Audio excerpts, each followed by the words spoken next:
ಪುಡಿ ಬಳಸಿ ಮಾಡುವಂತ ಉಪ್ಪಿಟ್ಟಿನ ರೆಸಿಪಿ ತೋರಿಸ್ಕೊಡ್ತೀನಿ. ಪ್ರಸಾದದ ರೂಪದಲ್ಲಿ ಇದನ್ನ ಕೊಡೋದ್ರಿಂದ ಇದಕ್ಕೆ ಈರುಳ್ಳಿ ಬೆಳ್ಳುಳ್ಳಿ ಏನು ಬಳಸೋದಿಲ್ಲ. ಒಂದು 3 ಟೇಬಲ್ ಸ್ಪೂನ್ ಆಗೋಷ್ಟು ವಾಂಗಿಬಾತ್ ಪೌಡರ್ ಹಾಕೋತಾ ಇದ್ದೀನಿ. ಉಪ್ಪಿಟ್ಟು ಅಥವಾ ಖಾರ ಬಾತ್ ತಿಂದೇ ಇರೋರು ಕೂಡ ಕೇಳಿ ಹಾಕೋಸ್ಕೊಂಡು ತಿಂತಾರೆ, ಆ ರೀತಿ ಇರುತ್ತೆ ಇದು. ಬೇಯಿಸಿರುವಂತ ಅಷ್ಟು ತರಕಾರಿನೂ ಇಲ್ಲಿಗೆ ಹಾಕೋತಾ ಇದ್ದೀನಿ. 1 kg ಬನ್ಸಿ ರವೆನ ತಗೊಂಡಿದ್ದೀನಿ. 1 kg ಬನ್ಸಿ ರವೆನು ಕುದೀತಾ ಇರೋ ನೀರಿಗೆ ಹಾಕೋತಾ ಇದ್ದೀನಿ.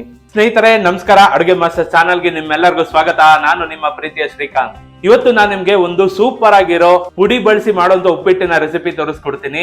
ಇವತ್ತು ತಾರೀಕು 16 ಜುಲೈ, ಗುರುವಾರದ ಹೊತ್ತು ಸಾಮಾನ್ಯವಾಗಿ ಬಾಬಾ ದೇವಸ್ಥಾನದಲ್ಲಿ ನಾನು ಏನಾದ್ರು ಪ್ರಸಾದನ ಕೊಡ್ತೀನಿ. ಇವತ್ತು ಅದೇ ರೀತಿ ಒಂದು ಪುಡಿನ ಬಳಸಿ ಖಾರ ಬಾತ್ ಮಾಡ್ತಾ ಇದ್ದೀನಿ. ಸೊ ಅಲ್ಲಿ ಪ್ರಸಾದನ ಹಂಚೋದಕ್ಕೆ ಅಂತ. ಸೊ ನಿಮ್ಗೆಲ್ಲ ತೋರ್ಸೋಣ ನಾ ಹೇಗ್ ಮಾಡ್ತೀನಿ ಅಂತ ಅನ್ಸ್ತು. ಹಾಗಾಗಿ ನಾನು ಎಲ್ಲ ರೆಡಿ ಮಾಡಿ ಇಟ್ಕೊಂಡಿದ್ದೀನಿ. ಸೊ ಬನ್ನಿ ಶುರು ಮಾಡೋಣ ಸ್ಪೆಷಲ್ ಖಾರ ಬಾತ್ ಮಾಡೋ ರೆಸಿಪಿನ.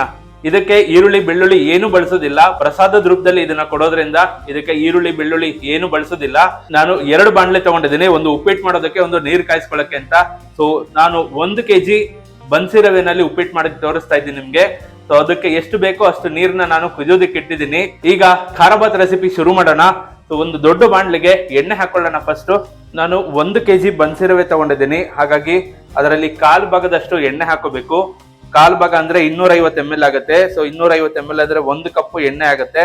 ಸೊ 1 ಕಪ್ ಅಳದು ಇಟ್ಕೊಂಡಿದ್ದೀನಿ ಎಣ್ಣೆ, ಅದಷ್ಟನ್ನು ಇಲ್ಲೇ ಹಾಕೋತಾ ಇದ್ದೀನಿ. ಎಣ್ಣೆ ಸ್ವಲ್ಪ ಕಾಯ್ಲಿ. ಸ್ನೇಹಿತರೆ ಎಣ್ಣೆ ಕಾದಿದೆ. ಸೊ ಕಾದಿದೆಯಲ್ಲ ನೋಡಕ್ಕೆ 1-2 ಕಾಳು ಸಾಸಿವೆ ಹಾಕಿದ್ರೆ ನಿಮ್ಗೆ ಗೊತ್ತಾಗತ್ತೆ. ಕಾದಿರೋ ಎಣ್ಣೆಗೆ ಒಂದು 2 ಟೇಬಲ್ ಸ್ಪೂನ್ ಆಗೋಷ್ಟು ಸಾಸಿವೆ ಹಾಕೋತಾ ಇದ್ದೀನಿ. ಸಾಸಿವೆ ಸ್ವಲ್ಪ ಸಿಡಿಲಿ. ಸ್ನೇಹಿತರೆ ಸಾಸಿವೆ ಸಿಡಿತಾ ಇದೆ. ಇದಕ್ಕೆ 2 ಟೇಬಲ್ ಸ್ಪೂನ್ ಅಷ್ಟು ಜೀರಿಗೆ ಹಾಕೋತಾ ಇದ್ದೀನಿ.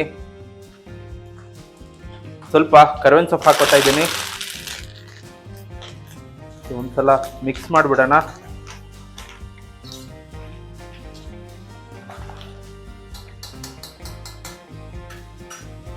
ಈಗ ಇದಕ್ಕೆ ಒಂದು 20 ಮೆಣಸಿನ್ಕಾಯಿ ಜೊತೆ ಒಂದು 3-4 ಇಂಚು ಶುಂಠಿನ ನಾನು ಮಿಕ್ಸಿನಲ್ಲಿ ಪೇಸ್ಟ್ ಮಾಡಿ ಇಟ್ಕೊಂಡಿದ್ದೀನಿ, ಅದನ್ನ ಹಾಕೋತಾ ಇದ್ದೀನಿ.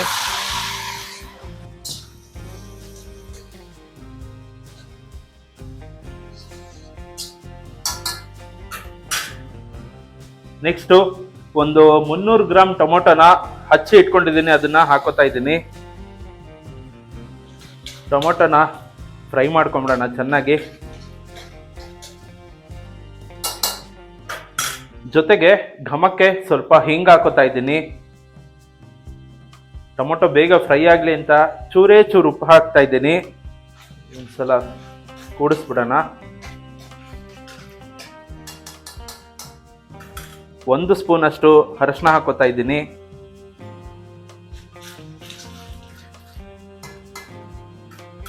ಸ್ನೇಹಿತರೆ ನಾನು ಅವಾಗಲೇ ಹೇಳಿದೆ ನಿಮ್ಗೆ, ನಾನು ಮಾಡ್ತಾ ಇರೋದು ಪುಡಿ ಎಲ್ಲ ಹಾಕಿ ವಾಂಗಿಬಾತ್ ಟೈಪ್ ಉಪ್ಪಿಟ್ಟು ಅಂತ. ಸೊ ಈಗ ಪುಡಿಗಳು ಹಾಕೊಳ್ಳೋಣ. ಒಂದು 3 ಟೇಬಲ್ ಸ್ಪೂನ್ ಆಗೋಷ್ಟು ವಾಂಗಿಬಾತ್ ಪೌಡರ್ ಹಾಕೋತಾ ಇದ್ದೀನಿ. ಒಂದು 3 ಟೇಬಲ್ ಸ್ಪೂನ್ ಆಗೋಷ್ಟು ರಸಂ ಪೌಡರ್ ಹಾಕೋತಾ ಇದ್ದೀನಿ. ಒಂದು 3 ಟೇಬಲ್ ಸ್ಪೂನ್ ಆಗೋಷ್ಟು ಚಿಲ್ಲಿ ಪೌಡರ್ ಹಾಕೋತಾ ಇದ್ದೀನಿ. ಬಹಳ ಚೆನ್ನಾಗಿರುತ್ತೆ ಈ ತರ ಮಾಡಿದ್ರೆ ರೆಸಿಪಿ. ಸೊ ಒಂದ್ಸಲ ನೀವು ಮನೆಯಲ್ಲಿ ಟ್ರೈ ಮಾಡಿ. ಕಮ್ಮಿ ಕ್ವಾಂಟಿಟಿ ಮಾಡ್ಕೊಡೋದು, ಹೇಗ್ ಮಾಡ್ಕೊಳ್ಳೋದು ಅದನ್ನು ಕೂಡ ತೋರಿಸ್ಕೊಡ್ತೀನಿ. ತುಂಬಾನೇ ಚೆನ್ನಾಗಿರುತ್ತೆ.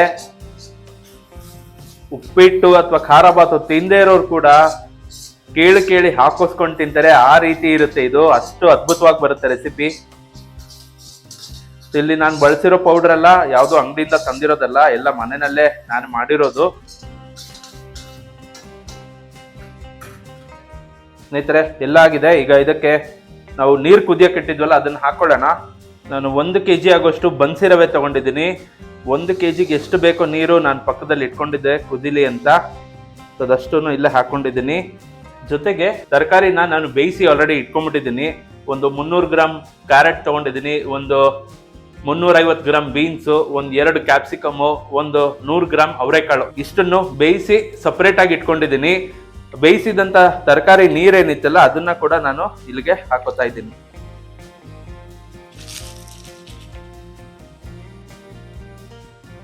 ರುಚಿಗೆ ತಕ್ಕಷ್ಟು ಉಪ್ಪು ಹಾಕೋತಾ ಇದ್ದೀನಿ. ಒಂದು ಚೂರು ಸಕ್ಕರೆ ಹಾಕೋತಾ ಇದ್ದೀನಿ. ಇದು ಆಪ್ಷನಲ್ಲು, ಬಟ್ ಹಾಕಿದ್ರೆ ರುಚಿ ಚೆನ್ನಾಗಿರುತ್ತೆ ಅಂತ ಹಾಕೊಂಡಿದ್ದೀನಿ. ನಾನು ಹೇಳುನಲ್ಲ ಅವಾಗಲೇ ತರಕಾರಿ ಬೇಯಿಸ್ಕೊಂಡಿದ್ದೀನಿ ಅಂತ, ಕ್ಯಾರೆಟು, ಬೀನ್ಸು, ಕ್ಯಾಪ್ಸಿಕಮ್ಮು ಜೊತೆಗೆ ಅವರೆಕಾಯಿ, ಅದು ಬೇಯಿಸಿರುವಂಥ ಅಷ್ಟು ತರಕಾರಿನೂ ಇಲ್ಲಿಗೆ ಹಾಕೋತಾ ಇದ್ದೀನಿ.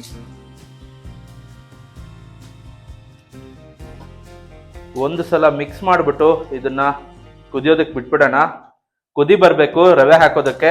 ಸೊ ನಾನಿಲ್ಲಿ ಬನ್ಸಿ ರವೆ ತಗೊಂಡಿರೋದು. ಬನ್ಸಿ ರವೆನ ಹುರಿಲೇಬೇಕು ಅಂತ ಏನಿಲ್ಲ, ಆಪ್ಷನಲ್ಲು, ಬೇಕಾದ್ರೆ ಹುರ್ಕೋಬಹುದು, ಇಲ್ಲಾಂದ್ರೆ ಹಾಗೆ ಕೂಡ ಹಾಕ್ಬೋದು.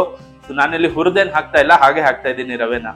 1 ಕಪ್ ಅಷ್ಟು ಕಾಯಿ ತುರಿನ ಇಟ್ಕೊಂಡಿದ್ದೀನಿ, ಅದನ್ನು ಕೂಡ ಇಲ್ಲೇ ಹಾಕೋತಾ ಇದ್ದೀನಿ. ಒಂದ್ಸಲ ಫೈನಲ್ ಆಗಿ ಮಿಕ್ಸ್ ಮಾಡಿ ನೀರನ್ನ ಕುದಿಯೋದಕ್ಕೆ ಬಿಟ್ಬಿಡೋಣ.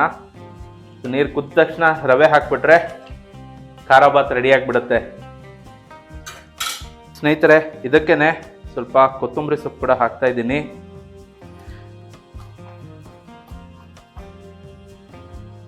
ನಾನಿಲ್ಲಿ ಹುಳಿಗೆ ನಿಂಬೆಹಣ್ಣಿನ ರಸ ಏನು ಹಾಕ್ತಾ ಇಲ್ಲ, ಯಾಕಂದ್ರೆ ನಾನು ಟೊಮೊಟೊ ತಗೊಂಡಿದ್ನಲ್ಲ, ಅಷ್ಟು ನಾಟಿ ಟೊಮೆಟೊ, ಸೊ ಅದರಲ್ಲೇ ಹುಳಿ ಅಂಶ ಚೆನ್ನಾಗಿರುತ್ತೆ, ಹಾಗಾಗಿ ನಿಂಬೆಹಣ್ಣನ್ನ ನಾನು ಇಲ್ಲಿ ಬಳಸ್ತಾ ಇಲ್ಲ.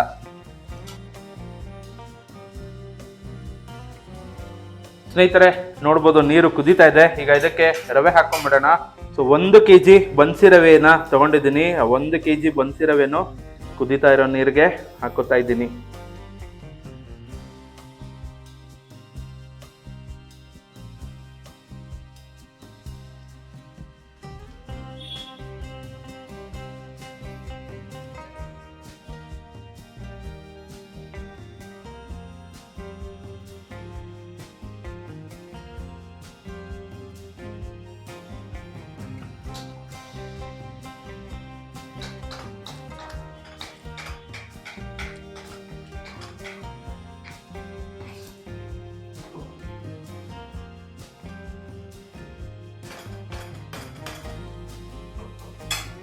ಸ್ನೇಹಿತರೆ, ಉಪ್ಪಿಟ್ಟು ಫೈನಲಿ ರೆಡಿ ಆಗಿದೆ. ಸೊ ಅದನ್ನ ಒಂದು ಪಾತ್ರೆಗೆ ಶಿಫ್ಟ್ ಮಾಡ್ಕೊಂಡಿದೀವಿ. ಸೊ ಈಗ ಬಾಬಾ ದೇವಸ್ಥಾನಕ್ಕೆ ಹೋಗ್ಬೇಕು, ಅಲ್ಲಿ ನೈವೇದ್ಯ ಮಾಡ್ತಾರೆ. ನೈವೇದ್ಯ ಮಾಡಿದ್ಮೇಲೆ ಅಲ್ಲಿ ಬರುವಂತ ಭಕ್ತಾದಿಗಳಿಗೆ ಪ್ರಸಾದದ ರೂಪದಲ್ಲಿ ಇದನ್ನ ಹಂಚ್ಬೇಕು ಅಂತ ಇರೋದು. ಬನ್ನಿ ಹೋಗೋಣ ಬಾಬಾ ದೇವಸ್ಥಾನಕ್ಕೆ.